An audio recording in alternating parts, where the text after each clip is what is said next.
Bugünkü konuğum Murat Zorluoğlu. Hoş geldin abi. Hoş bulduk Fatih'ciğim.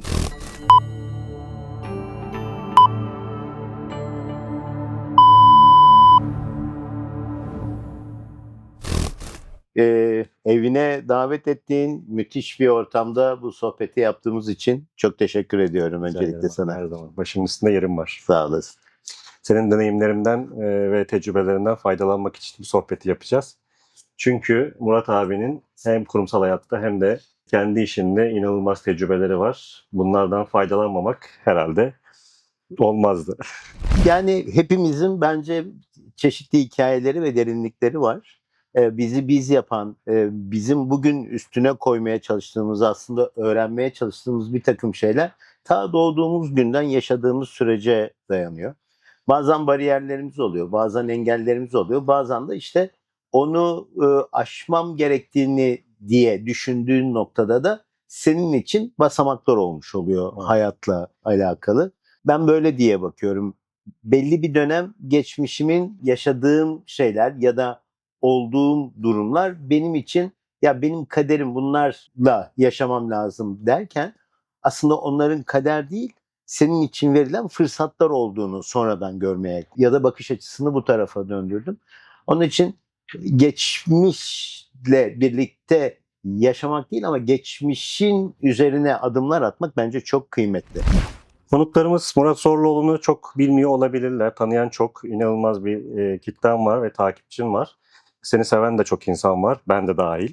Biraz kendinden bahseder misin? Neler yaptın? Neler geçti hayatından? Böyle kısa bir özet yaparsan seni tanımış olurlar. Seve seve. Öncelikle birlikte olmak, bu yolculukta sizlerle olmama vesile olan Fatih'in gözüyle, vizörüyle sizlerle oluyorum. Onun için Fatih'e öncelikle çok teşekkür ediyorum. Murat Zorluoğlu kim? Murat Zorluoğlu 1969 Ankara doğumlu. Evet, bu yıl itibariyle 55 yaşındayım.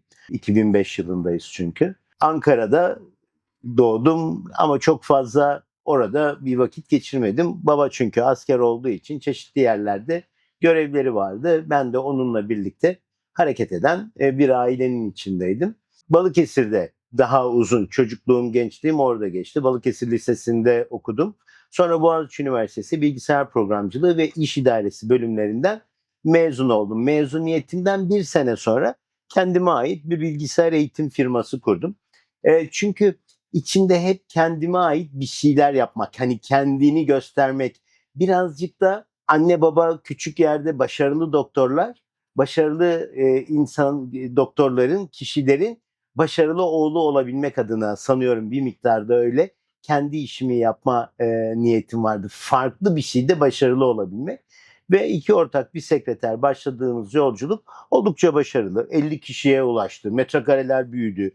Çok büyük kurumlara, binlerce insana eğitim verdik. Ama ben 2000'li yıllara doğru geldiğimde şunu keşfettim. Kendi işini yapıyor olmak finansal ve zaman anlamında bana özgürlük getirmedi. Maaş veriyordum. Ayın sonunda yani zarflarla binlerce, milyonlarca TL, o zaman 6 sıfır vardı. Milyonlarca TL para veriyorsun. Cebimde bir ekmek alacak paranın olmadı. 1 milyondu. Yerde buldum onu da. Yani aç bırakmayacak Allah seni dedim. Cebimde para yoktu. Kendim plan yapıyordum ama personelin sağlık ya da özel hayatında bir takım dalgalanmalar, şeyler, bakıyorsun kendimi onların yerine planladığım tatil yerine eğitimlere girmek zorunda buldum. 2000'li yıllardan sonra maaşlı işlere geçtim. İlk başlangıcı çok keyifliydi. Dedim ki ay sonunda ne para geleceğini biliyorum. Ceketimi alıp, yani çok sıkıldığımda alırım ceketimi giderim diye başladığım o yolculuk tabii seneler, evlilik, çocuklar, daha büyük kurumsal yapılara girdiğimde öyle olmadı. Evet, sorumluluklar arttı çünkü. O paranın gelebilmesi için patrona yutkunman gerekiyor. Mesai arkadaşlarını yutkunman gerekiyor. Müdürüne yutkunman gerekiyor falan derken 2008 yılında TTNet'in kuruluşu dönemiydi o. TTNet'te ilklerindendim. TTNet'e girdim. Sonra Türk Telekom birleşmesi, Türk Telekom çatısı altında birleştik. Ve çeşitli pozisyonlarda çalıştım. Orta ve üst düzey yöneticilikler yaptım. Ama kurumsal hayatın hani kabul ettiğimiz bazı gerçekleri var. Hani adına mobbing diyorlar ama ben başıma geldiği için şanslı hissediyorum. O dönemde hissetmiyordum, açık söyleyeyim. Ama bana o dönem sahiplenen, o gün birlikte büyüdüğüm, o gün bu şekilde davranan yapı aslında benim büyümem için, kabuğumu değiştirmem için bir imkan sundu bana. Ama bunu seneler sonra söyleyebiliyorum. O gün içindeyken Karar vermeni fark kolaylaştırdı. edebilmek. Çünkü yaşım 50'ye geliyordu Fatih. 2 tane çocuk var. Şimdi Telekom'da alıştığım düzenden ayrılacağım. Çünkü downgrade olmuştum. Maaşım düşmüştü. Ve mevcut konjonktürü koruyacak bir yere gene maaşlı geçsem gene iki dudak arasında kalacağım. Ne yapabilirim dediğim noktada. Mesela bunu da çok fazla insan bilmez. O dönem ben böyle bir sıkıntı yaşayınca benim annem klasik doktordu. Bana antidepresan verdi. Antidepresan içiyorum. Gün içerisinde balık gibi böyle gayet çok dertlenmiyorsun ama akşam 3'te uyku zınk diye açılıyor. Excel'in başına oturuyorum. Gelirler giderler birbirini karşılamıyor. At bir antidepresan gene akşam kalk gene aynı yerdeyiz. Demek ki antidepresanla kendini kandırıp zehirlemenin bir faydası yok. Ben onu kestim. Benim çocukluk hobim tenis. Altyapı oynadım. Benim hep kurtuluşum oldu böyle moral, motivasyon ve kendimi iyi hissettiğim yer. O dönem önüme gelen herkesle tenis oynadım. Çünkü kendini sıkışmış, küçülmüş hissettiğin dönemde senden daha alt profil oyuncu seviyesiyle oynayınca teşekkür ederiz abi, o Murat Bey benimle oynuyor falan. Sağlıklı bir antidepresana dönüştü. Evet, aslına bakarsanız seçim sizin elinizde. Yani kendini sakinleştirmenin ya da iyi etmenin yolunu her türlü bulabilirsin. Sağlıklı ya da sağlıksız. Çünkü bazen bazı şeyleri kısa yoldan elde etmek istiyoruz. İşte at bir ilacı, hop seni bir öyle bir şey yapsın ama aslında o kısa yoldan elde edilen şeyler sana daha uzun vadede büyük sıkıntılar doğuruyor. Bunun içinde de bu hikaye var aslına bakarsan. Sonra ben o dönemde yani işte diyorum ya, serde sanıyorum girişimcilik var. Çünkü girişimci bir eksiği, ihtiyacı keşfeden, ona bir değer üretmeye çalışan kişi. O dönem şeyi gördüm. İnsanlar partner bulamıyor teniste. En büyük sorunları bu. Kulübe gidiyor, özel ders alıyor ama hep özel ders öğrencisi oluyor. Yeni biriyle tanışamıyor. Dedim ki bu insanları bir araya getirsek, tenis oynatsak.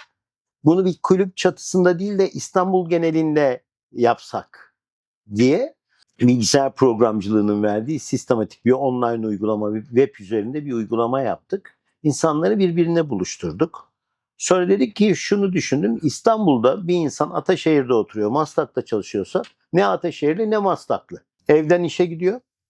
Trafik bitsin diye gece 8.30-9'a kadar bekliyor, eve geliyor. Evet. Hafta sonu bir günü var, şanslıysa 2 günü. Hanım ya da eşi bey diyor ki ya bugün de tenise mi gideceğim, bize vakit ayırmayacağım mı? Hayda, ne oldu? Tenis oynayamadı kişi. O zaman dedim ki İstanbul'daki diğer kulüplerde boş saatlerini satın alabilir miyiz? Aldık. Tenis arenası diye bir proje yaptık. Evine yakın olan yerleri bulmalarını sağlayıp. Evet, yani insanlar hem dating yaptılar, bir listede birbirlerini buldular. Bir algoritmayla maç teklif ettirdik. Buna defi denir teniste. Bir defi organize ettim. Çok iyi. Tenis seviyelerini, ITN denilen seviyelerini tespit ettik.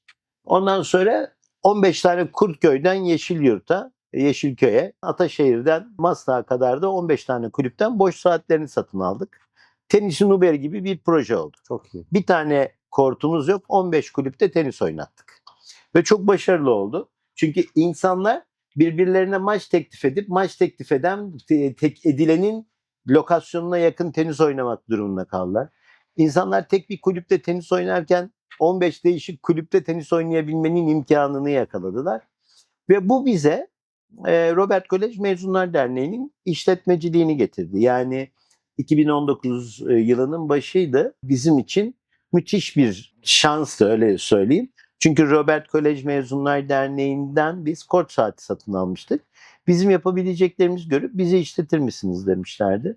Ve biz 2019'dan beri Bizimtepe Tenis Kulübü'nün işletmeciliğini yapıyoruz. Sonra bu yolculuk bize Konrad Oteli getirdi. Sonra Ataşehir'de Shape Club, eski adıyla Hillside Trio'nun olduğu yer. Wyndham Kalamış Otel'in işletmecileri. Onlarla birlikte 5 senedir çok uyumlu bir şekilde işletmecileri olarak çalışıyoruz. Yani hep şunu söylüyorum. Kör istemiş Allah'tan bir göz, bana verdi iki Göz. tane kulüp, çok şükür. Şortla işe gitmek hayalimdi, gerçek oldu. Ama benim her zaman geçmişten öğrendiğim şeyler, bir akarın varken yanına bir akar koyacaksın Fatih. Ben geçtiğimizde Akbilgisayar, işte 24 yaşında kurduğum Microsoft'un yetkili eğitim merkezi, 50 kişiye çıktık. Rahmetli Sakıp Sabancı'ya de eğitim verdik. Yani biz Sabancı Holding'in, Garanti'nin falan tercih ettiği eğitim kurumlarından biriydik. Ama yürümedi ve %100'ünü oraya verdiğin zaman bütün enerjiyi, yatırım ve bakış açını, o bir ister istemez bir yerde sekteye uğradığında bir anda dımdızlak ortada kalıyorsun. Kesinlikle. Açsın. Sıfırdan bir şeyler bulmaya çalışıyorsun. Düşünsene 30 yaşında insanlar direktör, genel müdür yardımcısı olduğu noktada ben daha uzman yardımcılığı yapmamış bir şekilde, evet şirket işletmiş bilmem ne yapmış ama kurumsalda bir yerim olmamıştı. Sonra kurumsalda bir yerlerim oldu. Ben hep çok sadık bir çalışan oldum. Yani bir yerdeyken ekstra hani tek odaklı sadık olmanın da doğru olduğuna inanıyorum ama hayat sana bazı açılımlar getirdiğinde senin bir ekstra bir tutunacağın bir dalının olması lazım. O yol ayrımına geldiğimde kurumsalda yine bir alternatifim yoktu. Onun için ben tenis işine başladığımda çok güzel gidiyordu ama içimde hep bir tedirginlik vardı. Bunun yanına bir şey koymam lazım. Evet. Tenis oynuyorum, öğlen işim bitiyor. Kendime vakit ayırabiliyorum. Dostlarımla yiyorum, içiyorum, geziyorum ama bunu ne yaparım? İşte o dönem benim hayatıma BNI girdi. Business Network International diye bir grup. İnsanların networking kapsamında oturup sohbet ettikleri, para ödüyorsun. Bir yıllık üyelik. Seni zorunlu olarak görüştürüyor, şey yapıyor.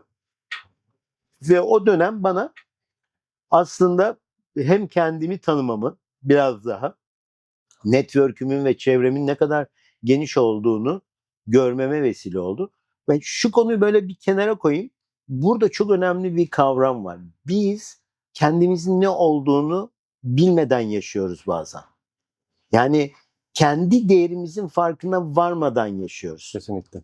Çünkü o BNI'deki konuyu buraya tekrar geri getirirsem, ben o dönemde hani zor bir kurumsallığın sonundan gelip kendi işimi kurma, evet mutluyum, başarılıyım ama insanın içinde şöyle bir yorgunluk var. Ta o köklere de dayanıyor aslında. Asker baba, ilk çocuk olmak falan böyle. O çevremde güven unsuru olmam, yönlendirdiğim kişilerin doğru kontaklarla bulup para kazanabilir, iyi iş yapabilir hale gelmeleri, çevremin güvencinin bendeki kredibilitesini görmek beni çok mutlu etti ve inancımı, kendime olan bakış açımı tekrar güçlendirdi. Ve oradan da benim işte alternatif, bugün 5 senedir tenis işimle birlikte yaptığım uluslararası bir düzenli tüketim organizasyonu işim var. Beslenme işim var biliyorsun. Onun ilk adımlarının atıldığı dönem odur. Çünkü işim iyi, keyfim yerinde, istediğim gibi, yani insanlar şöyle denize bakınca huzur bulur. Ben tenis kortuna bakınca huzur buluyorum. Bir tenis kortunun yanına oturduğumda ben mutlu oluyorum. Çünkü çok arzu ettiğim bir yer orası. Ama orada oturup mutlu olmak, hani kortun, kulübün sahibi, tarlanın, yerin sahibi sen değilsen, her zaman alternatif bir şeyin, bakış Evet. açının olması lazım. Orası senin olsa bile. Onun için o bakış açısı bana bugün birlikte yapabileceğim bir şeyi getirdi. Her iki işim de çok şükür benimle alakalı. Tenis oynamak benimle alakalı sevdiğim bir iş ve insanlara bunu anlatıyorum, satıyorum. Beslenme işi benimle alakalı, çocuklarımla alakalı, torunlarımla alakalı, geleceğimle alakalı ve bunu insanlara bilgilendirip bunu satıyorum. Hı hı. Yani ben bugün ne yapıyorsun abi dersen, tenis oynayıp sağlıklı beslenerek para kazanıyorum diyorum. Hani biraz uzunca oldu ama bazı noktalar var. Hani genel sohbetler içerisinde paylaşmadığımız ama madem bugün açık büfeden gidiyoruz, herkes kendi istediğine göre içinden alabilsin diye biraz daha açılarak anlattım. Burada ilk anlattığın, ilk başladığın şey kendi işini kurmaktı. Muhtemelen yaş gençti. Gençlik tecrübesizliği mi dersin yoksa gerçekten hani bir B planı olmadan hareket etmenin sonuçları mı dersin? Bunu çünkü izleyenlerin de irdelemesini istiyorum. Ben de birçok danışanım var. Hani maaşlı iş bir konfordur ya. Aslında konfor değil. Bir tutsaklık. Evet. Bunu anlatmakta güçlük çekiyoruz. Sen de bunu anlatmaya çalışıyorsun. Maaşlı işinin yanındayken, çalışıyorken, maaşlı işin varken yanına bir iş daha yapabiliyor olmak, bir ek gelir üreten bir sürecin içerisine dahil olmak çok önemli bir şey. Evet. Bunların eksikliği miydi sence? Ya şöyle, maaşlı işe yani pardon, kendi işimi yapmadan önce eğitim işinden bahsedecek olursak, ben mezuniyetimin hemen üstüne çalışmaya başladım. Yani çünkü kafamda aileme yük olmayayım. Ben mezun oldum. Bir an önce para kazanmam lazım. Bugünkü Murat genç arkadaşlara şunu söylüyor. Genç yaşta önce donanımlanın arkadaşlar. Dünyayı gezin. Yani dünyayı gezin. Kendi işinizle alakalı yurt dışına çıkın. Bunları öğrenin. Yani biraz zaman yaratın ve geleceğinize dönük olarak böyle bir şeyiniz varsa bunun fonunu ister ailenizden isteyin, ister o yolculuğa gidecek, sizi destekleyecek birilerinden isteyin, ama isteyin. Yani çok hızla hemen hayata atılmanın çok doğru olduğunu düşünmüyorum. Bugünkü bakış açım. Hemen mezun oldum. Bir ay içerisinde başlayabileceğim bir eğitim kurumuna girdim. Gene burada da insanlar hiçbir şey yapmadan hemen kendi girişimleri olsun istiyorlar. Hiçbir üretimleri, hiçbir zorluk çekmeden. Böyle de bir şey yok. Çünkü bir sene boyunca ben en çok eğitimi alan, sabah 7'de dükkanı açan, akşam 23'te dükkanı kapatan eğitmendim. Yeni bir konu geldiğinde onun eğitimini hazırlayıp kitapçıklarını veren kişi bendim. Bursa'da eğitim çıktığında evi bırakıp Bursa'ya giden bendim, ama saatlerce bu işi yapmanın bana kazandırdığı şey ne olur? O işi iyi öğrendim. İnsanların beni, hani 40-50 yaşında kişilerin 23-24 yaşında Murat'ı hayranlıkla dinlediğini gördüm. Onlarla dost. Sabah 7'de geldiğimde 8'de başlayacak dersten önce tuvaleti temizledim. Keki çayı yaptım. Mutfağı sildim, süpürdüm. Yer bir akşamdan önceki eğitimden kirli kaldıysa sildim. Yani yere sahiplendim. Mekana, işe gelen misafirlerin de, hani müşteri değil misafir olarak benim misafirim olarak kabul ettim. Ve bu kültürle bir sene sonra patron bana, sağ olsun sevgili Melih, ben dedim ki buradan pay alayım ben dedim. Vermem dedi. Zaten dersin parasını alıyorsun. Sağ olsun benim kendi işimi kurmama vesile oldu. İki ortak, bir sekreter, kendi işimizi kurduk. O dönem o yolculuk öyle başladı. Arka arkaya tempoluydu, eforluydu, ama o dönem içinde araya bir şey koymayınca sıkıntı oldu. Ama çok bir şeyler biliyor muydum? Valla kurumsal, yani bir şirket yönetmekle alakalı çok bilgim yoktu. Senetle ürün almışız. Senet imzalamışız. Senedi ödemem gerektiğini bilmiyordum. Köşedeki Akbank'ın seneti yazıldı. Bize protesto geldi. Protesto böyle bir şey gelince elimiz ayağımıza karıştı. Ne yapacağız? Ödeyeceksiniz dedi, bankaya gittik. Öderiz de niye bize bir şey? Siz takip edeceksiniz. Senet vermişsin. Yani çek nedir? Senet nedir? Vergi nedir? Kasa defteri nedir? O zamanlar kasa defterine yazılır, günlük kapatılır falan. Bunları yaşayarak, hata yaparak, cezasını çekerek, çok koşturarak ödedik, ama bunları yapmak gerekiyor. Ve bunlarla birlikte hani iyi ki yapmışım diyorum bugün. Çünkü çok düşünsen, işte ben ikinci işi kurarken çok düşündüm. Çünkü ilk işten o kadar çok tecrübem oldu ki. Hani o sütten ağzı yanan yoğurdu üfleyerek yermiş kavramı. İkinci şey, yani ikinci süreç. Ya bak, maaş güzel, işte alıyorsun, geziyorsun, bilmem ne yapıyorsun, sıkıntıları var, ama kendi işini yapmanın ne kadar zor olduğunu biliyor musun? Çevremde pek çok arkadaşım, kendi işini yapacaksın kardeşim. Gene katılıyorum. Gene çok kolay değil. Ama seni özgür kılacak sistemi olan, birçok kişinin ihtiyacı olan bir alanı buluyorsan hareket ediyor olman lazım. Ama öncesinde mutlaka emek ve alın teri gerekiyor. Aslında Olmadan olmuyor. Yani aslına bakarsan maaşlı işi bırakıp da kendi işini kurmak isteyenlerin korkusuna hak veriyorsun.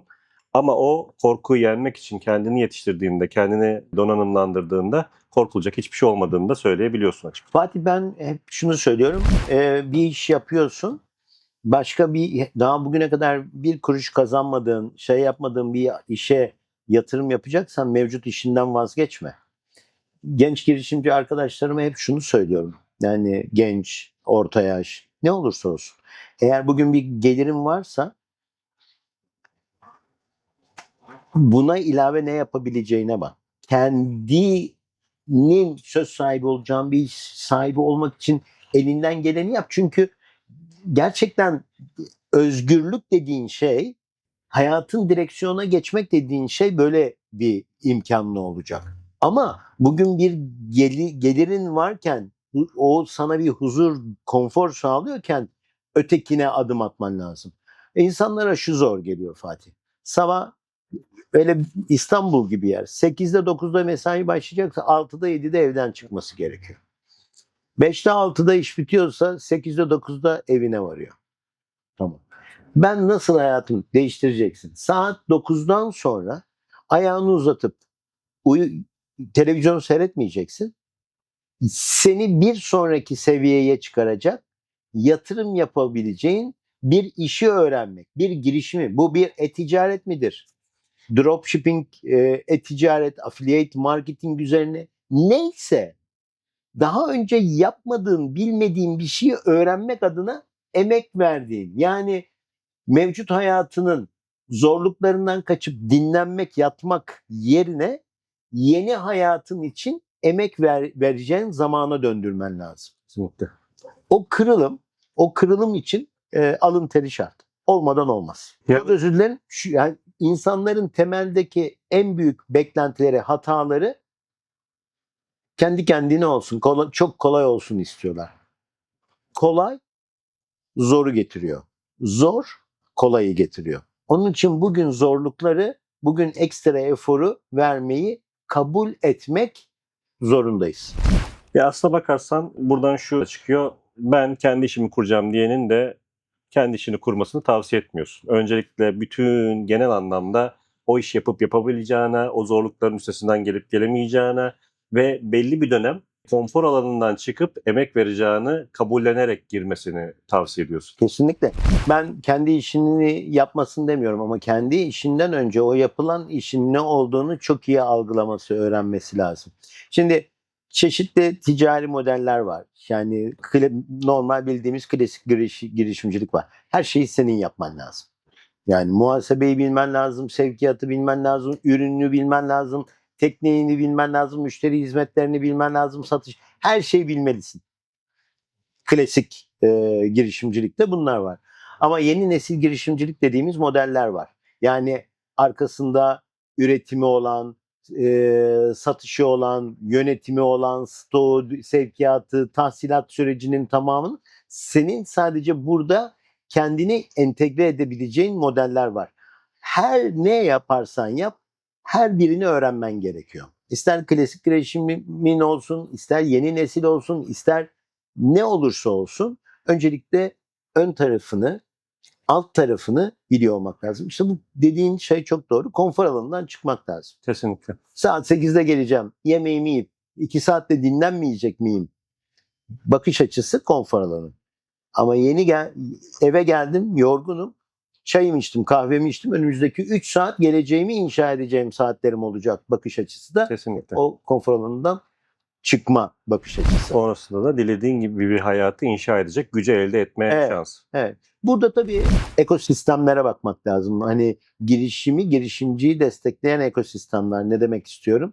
Senin gelişmeni, eğitilmeni, ihtiyacın olduğu noktada mentörlüğünü, desteğini verebilecek bir girişimci ekosistemine ulaşabiliyorsan, böyle bir yapının içerisindeysen işin çok daha kolay. Kesinlikle. Ya şimdi kurumsal hayat tabii insana belli bir konfor getiriyor. Ben ilk iş hayatıma başladığımda küçük bir firmada başladım. Benim kapı komşum Murat abi dedi ki gel dedi Muratçım, biz dedi birlikte çalışalım.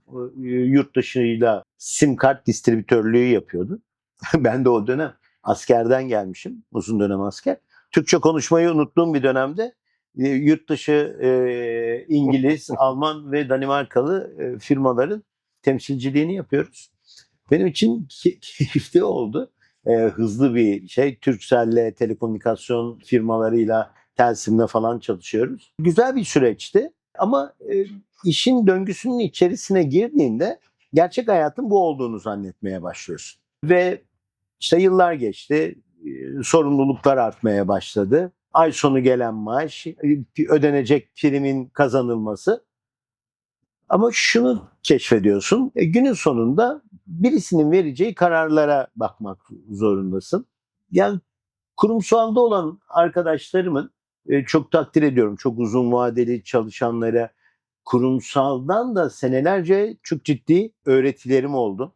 Eğitimlerim oldu. Çok güzel dostlarım oldu. Arkadaşlıklarım oldu. Ama şunu hiçbir zaman unutmamak lazım. En yakın olduğun kişi, en dostum dediğin kişi aynı kurumda bir pozisyon için teklif edilen iki kişiyseniz biri diğerinin hakkında kötü konuşmak zorunda. Bunun başka yolu yok. Ve bunu normal kabul ediyoruz. Çünkü bu aslında Fatih'le, yani şimdi Fatih bizi direktörümüz, genel müdürümüz çağırsa, Fatih'i çağırsa, Fatih seni ve Murat arasında bir seçim yapacağım.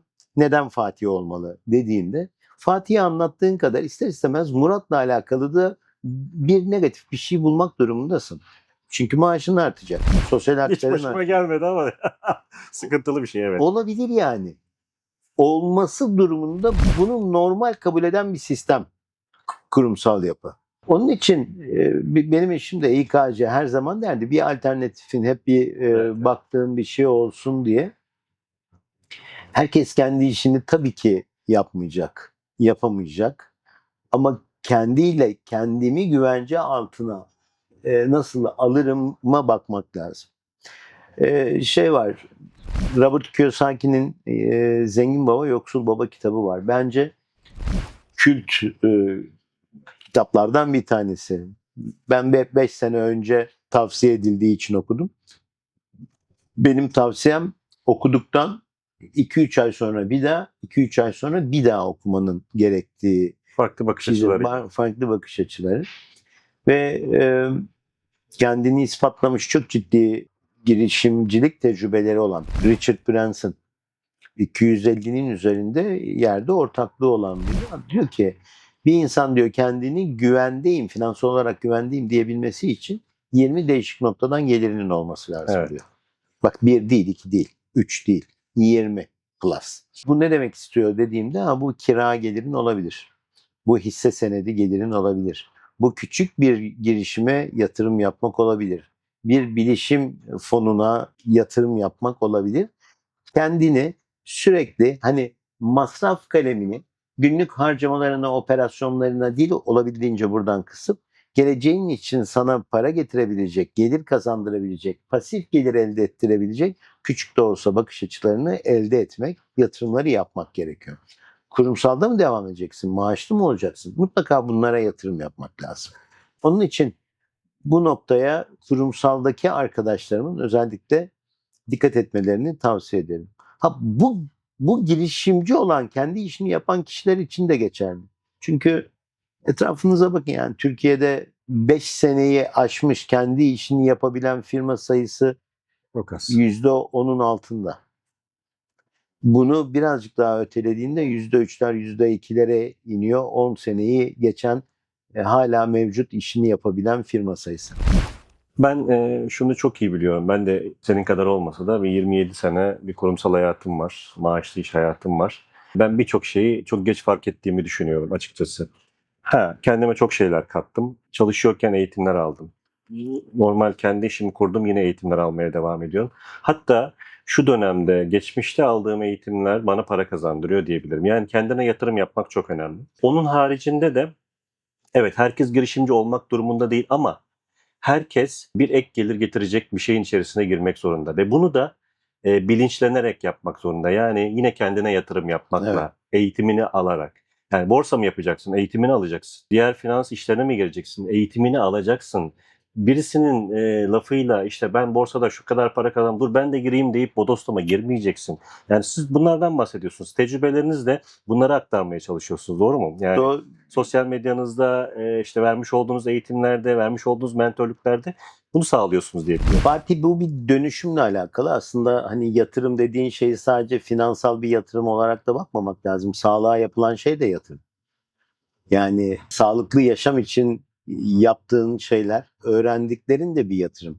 İnsan öncelikle kendine bir eğitim bütçesi ayırmalı. Kesinlikle. Bugün borsa ya da finansal okuryazarlığın olmayabilir. Borsadan anlamıyor olabilirsin ama bu anlamayacağın anlamına gelmez. Ne yapman lazım? Biraz evvel söylediğin gibi. Bununla alakalı internette binlerce yayın var, kaynak var. Sen yeter ki akşam 8'den sonra geldiğinde, eğer dönüşmeye kararın varsa akşam 8 ile 9 arası, 8.30 ile 9.30 arası kendine bir zaman ayır ve borsayla ya da finansal okuryazarlıkla alakalı sosyal medyada, Instagram'da, YouTube'da, internette bulabileceğin bütün kaynakları oku. Ve bununla alakalı kendine bir bütçe ayır. İnsanlar ya firmaları onu eğitime gönderecek diye bekliyor ya da bir işi yaparken onu daha iyi öğreneyim diye gitmek zorunluymuş gibi. Hayır. Yemek, içmek için, ekmekti, kendini beslemek için nasıl bir bütçeyi zorunlu, giyinmek için bütçeyi ben bu ay, bu yıl kendime ne kadar eğitim bütçesi ayırdım diye bakması lazım. Çünkü biraz evvel söylediğin şey, geçmişte aldığın eğitimlerin sayesinde bugün para kazanıyorsun. Sen aldığın eğitimlerle etrafında yaptığın sohbetlerin değişmeye başlıyor. Kesinlikle. Borsadan bahsetmeye başlıyorsun. Finansal yatırımdan bahsetmeye başlıyorsun. Bunları yapıp altını doldurdukça etrafındaki arkadaşların seni bir parantezden çıkarıyor. Ha işte bilmem ne kıyafet sektöründe çalışan Fatih'ten ya da bilmem ne IT işinde çalışan Fatih'ten finansal yatırımla, danışmanlıkla ya da bilgisiyle konuşan Fatih kalıbına başlıyor. Diyor Fatih bu işlerden anlar. Yarın bir fırsat geldiğinde de bu işte eşleşiyorsan Kesinlikle. Fatih bu işte anlar diye şey yapıyor. Bizim bir eğitim vardı, sen de bilirsin, parantezden çıkmak diye. Biz kendimizi yaptığımız, geldiğimiz şeyde belli bir parantezin içine koyuyoruz. Murat satışçıdır, Murat Evet. tenisçidir. Bunun parantezin nasıl dışına çıkacaksın? Eğer bir e-ticaret işi yapmak istiyorsam e-ticaretle alakalı eğitimler alıp etrafımda e-ticaretle ilgili sohbetler edip bugün sosyal medya hepimiz, sen benden daha iyi biliyorsun, hepimiz hayatımızın influencer'ıyız. İster Kesinlikle. 200 kişi takip etsin, ister 2 milyon takipçin olsun. Ben sosyal medyada aldığım e-ticaret eğitimi ya da bir takım gördüklerimi paylaşmaya başlarsam insanlar ne diyecek? Ha, Murat e-ticaretle ilgileniyor. E-ticaretle alakalı bir etkinliğe gitti. E-ticaretle alakalı bir eğitimden görüntü attı. O zaman e-ticaretle ilgilenen, yapan, bilen Murat parantezine girmeye, öteki küçük parantezden bir büyüğüne geçmeye başlıyor. Kesinlikle. Parantezlerimizi büyütmemiz lazım. Kendine yatırım yapmaktan bahsettik. Bu zamana kadar almış olduğun eğitimler sana ne gibi değişiklikler yaptı abi? Yani sonuç itibariyle evet ben de eğitimler alıyorum. Bir türlü hayatımı değiştiremiyorum. İnsanlar vardır mutlaka ki. Almış olduğun eğitimleri hayatına geçirmekte zorlandın mı? Kolaylık mı yaşadın? Yani Fatih, burada özellikle son 5-6 senedir, yani bu sonuçta üniversite hayatından beri bir eğitim ve görgünün içindesin. Hatta geç, daha öncesi doğduğun evden yürüdüğün yolculukta sürekli bir öğretiler ve eğitim ben 13 yaşında babam bize tenis oynayın diye verdi. Benim bambaşka bir öğrenme sürecim. Bugün ekmek kazandığım iş, hani şortla işe gidiyorum dediğim, birlikte iki kulübü çalıştırdığım o bu yolculuk, o günden başlayan tenis kortunun içinde olmak, oranın dinamikleri sevmekle başlayan bir yolculuk. Bugün bizi farklı kılan şey de o. Benim ortağım eski milli takım oyuncusu. Benim ta çocukluğumdan başlayan iyi bir veteran oyuncu olmam. Ama aldığımız eğitimler o kortun kültürünü biliyor olmamızdan bizi bugün farklı kılıyor. Yani direkt kendimiz değil bir takımı yönetebilmenin. Üniversite eğitimi. Evet, üniversite eğitimi önümüzdeki dönem ne olacak eğitimle alakalı çok hani e, motomota aynı şekilde devam etmeyeceğini düşünüyorum. Eğitim sisteminin tamamen değişeceğini düşünüyorum. Çünkü yapay zeka ile birlikte bilen biri olmamıza çok gerek kalmayacak. Yani ezberleyen, bilen. Çünkü eğitim sistemi birazcık bunun üstüne yapıyor. Daha ziyade bilgiyi talep edebilecek, ne talep etmesi gerektiğini bilen ve istemeyi bilen kişiler yaratacağız. Çünkü bugün doğru promptu verirsen yapay Kesinlikle. zekadan alamayacağın hiçbir şey yok. Doğru mu? Kesinlikle. Tabii doğru promptun ne olacağı, ne isteyebileceğini bilecek altyapıya ihtiyacım var. Senin soruna gelince İngilizce yani yabancı dil bilmekten başlayarak yabancı dil bilirsen ne olur? Daha fazla insanla konuşmaya başlarsın. Finansal bir eğitim alırsan ne olur? Farklı bir ortamda finansal altyapısı olan, farklı bir entelektüel seviyesi olan insanlarla konuşmaya başlar. Yani çevrenin büyüyebilmesi için bilgi birikimini arttırıyor olman lazım. Bu sana olan güveni de değiştiriyor. Son 5-6 senedir benim kendi hayatıma soktuğum rutinlerden bir tanesi düzenli olarak video seyretmek. Ve kendime minimum sayıda bir sayfa kitap okumak. Bu küçücük adetler 5 sayfa, 10 sayfa, 20 sayfa yani bunun altında düşmeyeceğim dediğin şeyler sana yılda çok ciddi miktarda kitap tutmayı sağlıyor. Oradan gördüğün, aldığın birikim bambaşka bir sohbetinde, bir etkileşiminde kullandığın bir şey haline geliyor. Ve biz insanlarla çalışıyoruz. Yani bugün çok şükür geçmişimden elde ettiğim tecrübeleri birlikte yol aldığım insanlara paylaşarak ki bunun adına mentörlük deniyor. Hı hı. İşte zaten hani girişimci mentörü olarak sosyal medyada ya da kendimi konumlandırma bir ailede babanın görevi de aslında mentörlük. Hatta bazen çıkıp koçluk yani kişinin kendinin bulabilmesine imkan sağlayacak. Buralara kendimizi konumladığımızda karşı tarafında ihtiyacı varsa bunları yapabilmek ama doğru mentörlük için bilgi birikimini doğru kavramlarla karşı tarafa vermek lazım. Karşı tarafa da verirken onu alıp uygulayabilmesi için senin bunu önce hayatına sokmuş olman lazım. Düzenli olarak eğitim alıp kendini o ne örs tahtası mıdır Evet. derler ya orada kendini dövüyor musun? Her gün o dönüşümü yaşayabilmek, değişmek değil dönüşmekten bahsediyorum. O dönüşümü yaşayabilecek bilgiyi içeriye atıyor musun? Çünkü hayat statik değil. Kesinlikle. Yani bu iniş çıkışları göze alarak iniş çıkışlara ayak uydurabilecek de bir donanıma sahip olmak lazım. Bu donanımlar da eğitimlerle oluyor. Çok yakın çevremde çok insan değişmemenin marifet olduğunu zannediyor. Bak diyor ben senelerdir aynı adamım. Yani şimdi ağaca baktığında ağacın gövdesi dalı bile değişiyor yani. Ne zaman değişmiyor? Üstten ve alttan kesip bütün yaşamsal şeyi kesiliyorsa hani kalaşsan değişmiyorsun yani. Evet, diye dönüşüyor. Kütlüğe dönüşüyor ve o değişmiyor. Hep öyle içten içe çürüyor. İçten içe çürüyor. Dönüşüm değişmek şart. Bir kere bugün bunları söyleyen Murat belki bir sene sonra aynı sohbeti yaptığımızda bambaşka cümlelerle anlatıyor olabilirim. Bunu kabul etmek lazım. Bu fırıldaklık, döneklik ya da oturmamışlık değil. Hayır. Yaşanan tecrübe elde edilen ve o dönemin sana getirdikleriyle dönüşmenden kaynaklanıyor. Ve ben her zaman şunu diyorum. Ben dönüşmeye niyet ettim. Bugün olduğum Murat'tan daha iyisi olabilmek için ben öğrenmeye, dinlemeye, sohbet etmeye, çevremi büyütmeye niyet ettim. Ve bugün doğru diyebildiğim şeyi ben sana söyleyebilirim. 5 gün sonra, 1 yıl sonra sohbetimizde ya geçen sene bu dediklerimizin üstüne neler geçti? Biz neyi doğru derken aslında doğru o günün şartına göre doğru bu olmuş olabilir. Ben bunu bilmediğim bir şeyi bilinçli olarak yanlış söylemek olarak diye adletmiyorum. Bugün benim bildiğim, inandığım, gerçekten inandığım şey buysa bunu söylerim. Ama bunun değişebileceğini de Ben kabul ediyorum. Senin de kabul etmen lazım.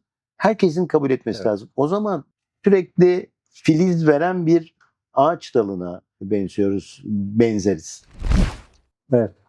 Genelde üniversiteler hayata hazırlamıyorlar. Bilgiyle donatıp seni gönderiyorlar. Bunu ekstra eğitimlerle desteklemek zorundasın. Aileler de risk almamaya bir takım öğütlerle şey yapıyorlar. Senin de risk alabilir yönünü görebilmen için yine evrimleşmen ve yine bir takım eğitimler alıyor olman lazım.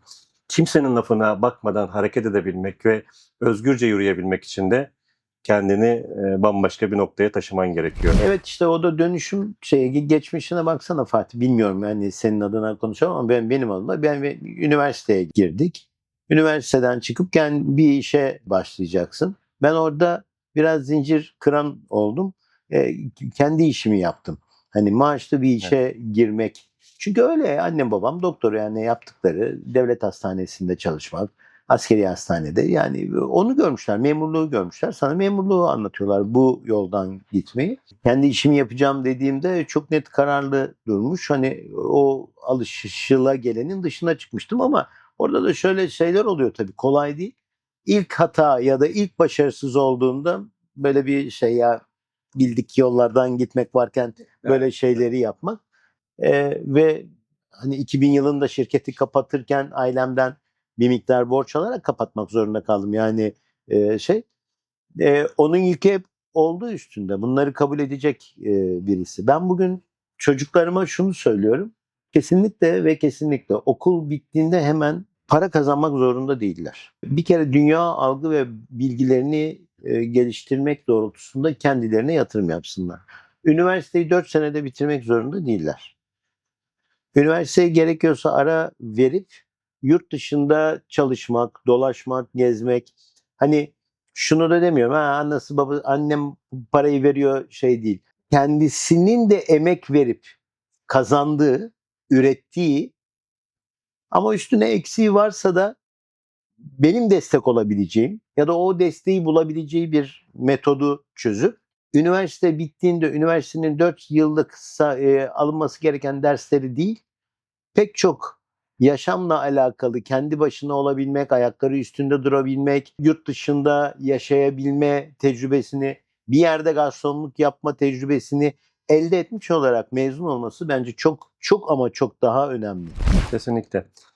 Bugün haberleri izlerken şöyle bir konu geçti. Şimdi üniversitelerden mezun olan bölümleri açıklıyorlar. İşte mimarlık, mühendisliklerin bazı bölümleri falan. İlk işe girişleri asgari ücretli.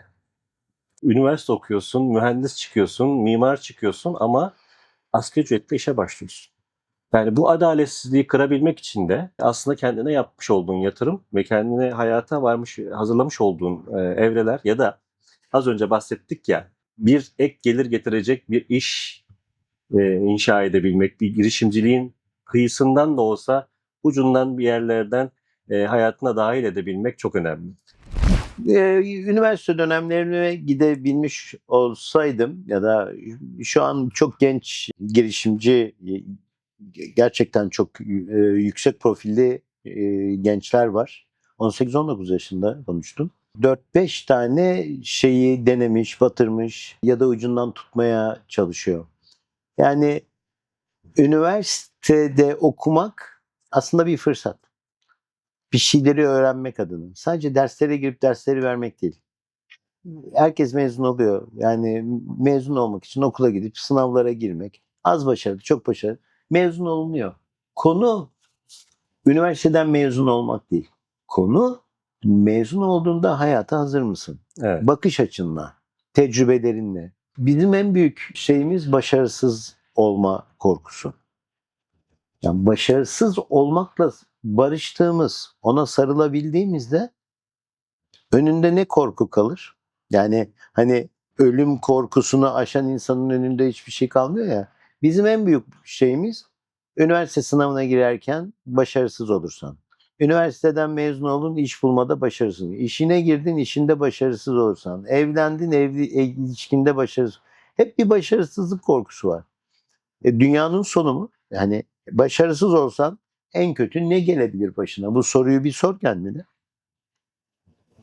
Başarısız oldun. Bir daha ayağa kalkar yaparsan geçmiş olduğun o başarısızlıktan öğrendiklerin senin için alabileceğin en iyi eğitim. Başarılı insanların başarılı olmalarının sebebi başarısızlıklarını tecrübe olarak adletmeleri ve o tecrübeyi almış olduğu tecrübeyi de bir sonra yaşamamak adına hayatına devam edebilecek şekilde dizayn edebilmeleri. Kesinlikle, çünkü hani biraz evvel dedin ya, eğitim almak, düzenli eğitim almak, bunu konuştuk. Başarısız olabilmek için bir şeylere cesaret etmiş olman Evet. lazım, doğru mu? Bu da eğitim süreci. Eğitimin sürecinde bir şey başarılı giderse o süreçten çok bir şey anlamazsın. Hatta ben neden başarılı oldum, nasıl bu iş bu kadar rahat gitti diye bir farkında olmadan oraya gelmem. Ama başarısız olduğunda o işten çok şey öğrenirsin. Neden? Bir daha benzer bir şey yaptığında o başarısız olduğun şeyleri yapmaz, diğer yoldan yapıp başarılı olma ihtimalini artırırsın. Ama burada da çok önemli bir nokta var. Ya ben başarısız oldum. Zaten kaderim bu. Ben hep başarısız oluyorum.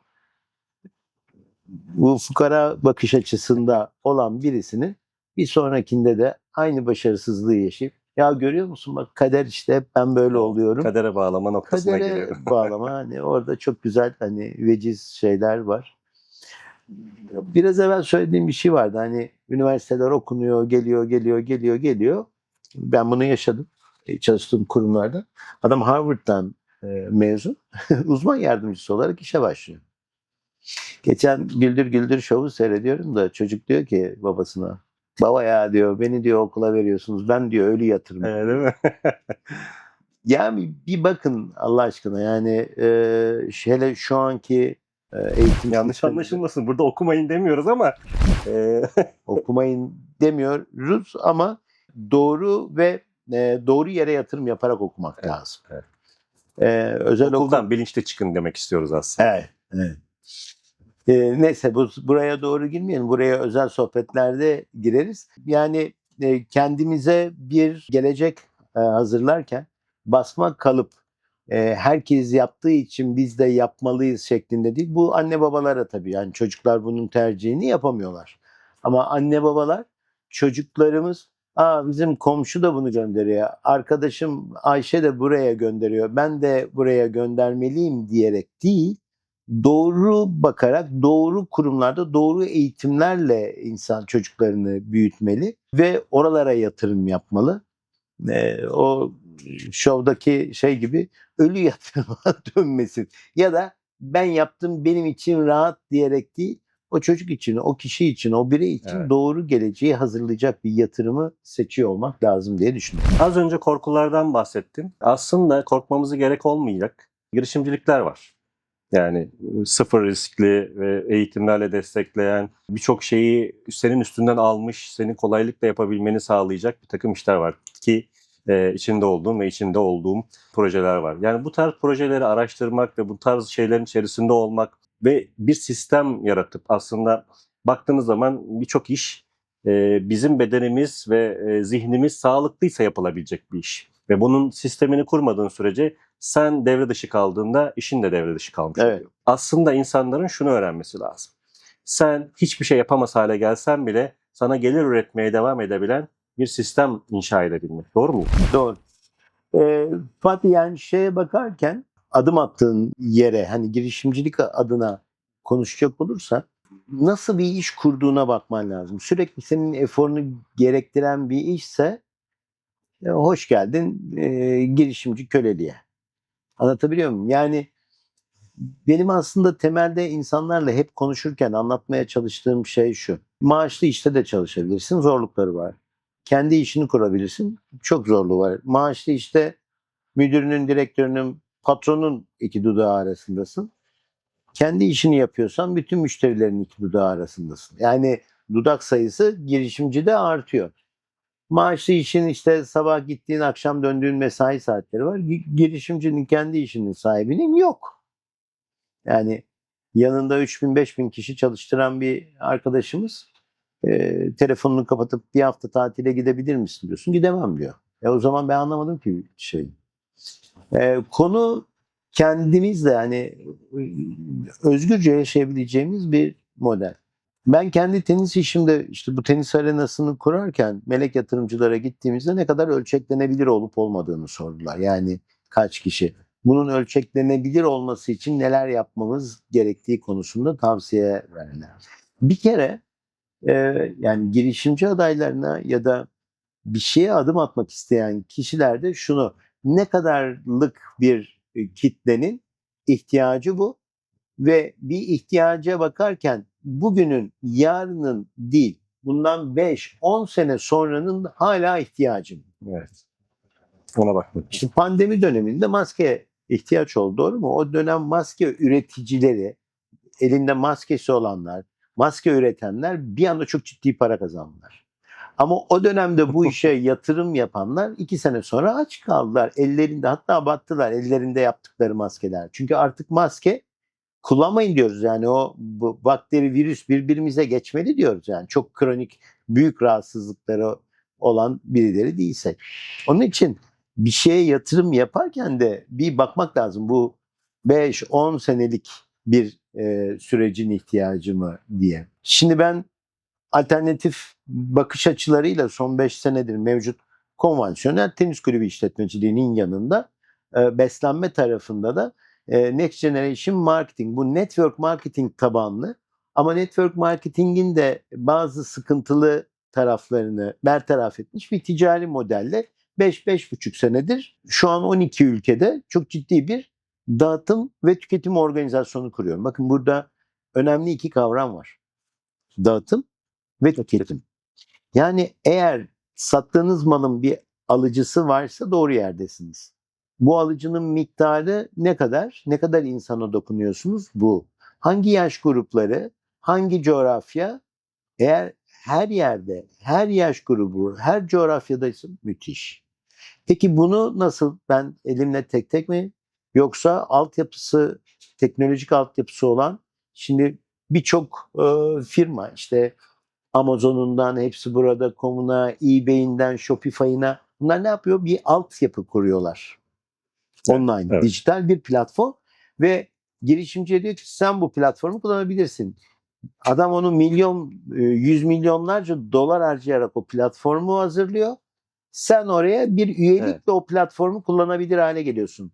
Bu bakış açısında bir altyapıyı veren bir grubun içinde olabilirsen ve bir ticari model keşfedersen iyisin. Ürünün herkesin ihtiyacı, iyisin. Eğer bugün sihirli kelime abonelikli ticaret. Bak, müşteri bulabilirsin ama bir sonraki ay bir daha müşteri bulmak için efor sarf ediyorsan yıpranırsın.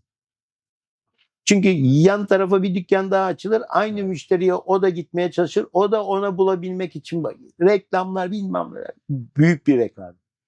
Ama sen sana bağlı, mutlu, düzenli bir tüketici yaratabilirsen o zaman işte pasif gelir dediğin, finansal özgürlük dediğin şeyle burun buruna geldin demektir. Neden? Çünkü bugün elde etmek için verdiğin efor, yatırım neyse bir müşteriyi önümüzdeki ay elde vermeden bu eforu o müşterinin orada duracağını biliyor. Sen bir sonraki müşterine odaklandığında işte ben 5,5 senede 6.000 kişilik bir dağıtım organizasyonu sahibi olabildim. Konvansiyonel işim eksi 100 bilmem kaç 100.000 lirayla aya başlarken kirası, personeli, Tabii ki. muhasebesi. Yeni model işim her ay ne kadar kişinin üstüne eklenerek bu ay ürün alacağını bildiğim için artıyla başlıyorum Fatih. Kesinlikle. Bu da akşamları daha huzurla uyumamı, 2 işimi de daha konforla yapmamı, işlerimi daha makro seviyede yönetmemi, kendime daha fazla, çocuklarıma daha fazla zaman ayırmamı sağlıyor. Çok güzel abi. İnsana umut ve istek veriyor. İşte yani burada moderatör olarak önce ciddi konuşuyoruz ama gelecekle ilgili hayallerimizi hep beraber yapıyoruz. Yani biz bir iş konuşurken sadece işi ne aldık, ne sattık, ne yapıyoruz değil. Nasıl dalacağız? Önümüzdeki sene neler yapacağız? Bir 5 sene sonraki hayallerimizden bahsederken bizim gözümüz şundan gidiyor. Yapacağımız şeyler bizi heyecanlandırıyor. Kesinlikle. Birlikte yapacağımız şeyleri bile planlamaya başladık. İşte bu bence çok keyifli. Çünkü yani evet, para önemli. Para kazanmamız lazım. Para çok önemli bir araç ve parayla barışmamız lazım. Biz Yeşilçam filmleriyle, sektörü kötülediğim için söylemiyorum, geçmişimizde hep parayla aramıza mesafe girmiş. Müthiş kodlamalar var yani eski Türk filmlerinde. Yani fakir ama gururlu, zenginin parası kötü, zengin zaten kötü olur, adam kullanır, şey yapar. Bizim fakir tarafta olup parayla aramızı açık ama kendimizi idare eder noktada olmamızı istemiş. Kesinlikle. Çünkü sistem bunu diyor. Yani o gelir modellerine bakıldığında dünya varlığının %90'ını dünya nüfusunun %10'undan az bir kısmı yönetiyor. %90'ı da %10'undan azına sahip. Şimdi bir şekilde o %90'ı orada tutmanın bir yolu olmalı. Tabii. Fakir ama gururlu. İşçi toplum olmak zorunda. Yani o olmak zorunda. Yani tabii ki herkes her şey olacak ama onun için parayla olan ilişkimizi iyileştirmemiz, bakış açımızı düzeltmemiz, yaptığımız hizmetin karşısında aldığımız parayı kabul etmemiz, çok para kazanmamız gerekiyor. Çünkü çok kazanan çok dağıtabilir. Çok Kesinlikle. insana yardımcı olabilir. Kendi hayatını, hayallerini gerçekleştirebilir. Çocuklarının etrafındaki insanların, patili dostların hayallerini gerçekleştirebilir. Yani onlar hayal kuruyorlar mı, kurmuyorlar mı bilmiyorum ama işte koşu dolanıp duruyor. Birilerine sahiplenebilmek, onun ihtiyacı olan birine sahiplenip bakabilmek için paraya ihtiyaç var. Kesinlikle. Murat abicim ağzına sağlık. İnanılmaz güzel sohbet oldu ve bunu tekrarlarını yapalım bence. Ben çok keyif aldım ve senden öğreneceğimiz, birlikte insanlara aktarabileceğimiz çok şey var diye düşünüyorum. Çok teşekkür ediyorum geldiğin için ve Fatih'cim, bizimle sohbet ettiğin için. ben çok teşekkür ederim. Bizi dinleyenlere de şunu söylemek istiyorum. Açık büfe sohbetler gerçekten açık büfe. Yorumlarınız, merak ettikleriniz, katkı sağlamak istedikleriniz varsa lütfen, bu büfe hepimiz. Kesinlikle. Sağ olasın. Sen de sağ ol.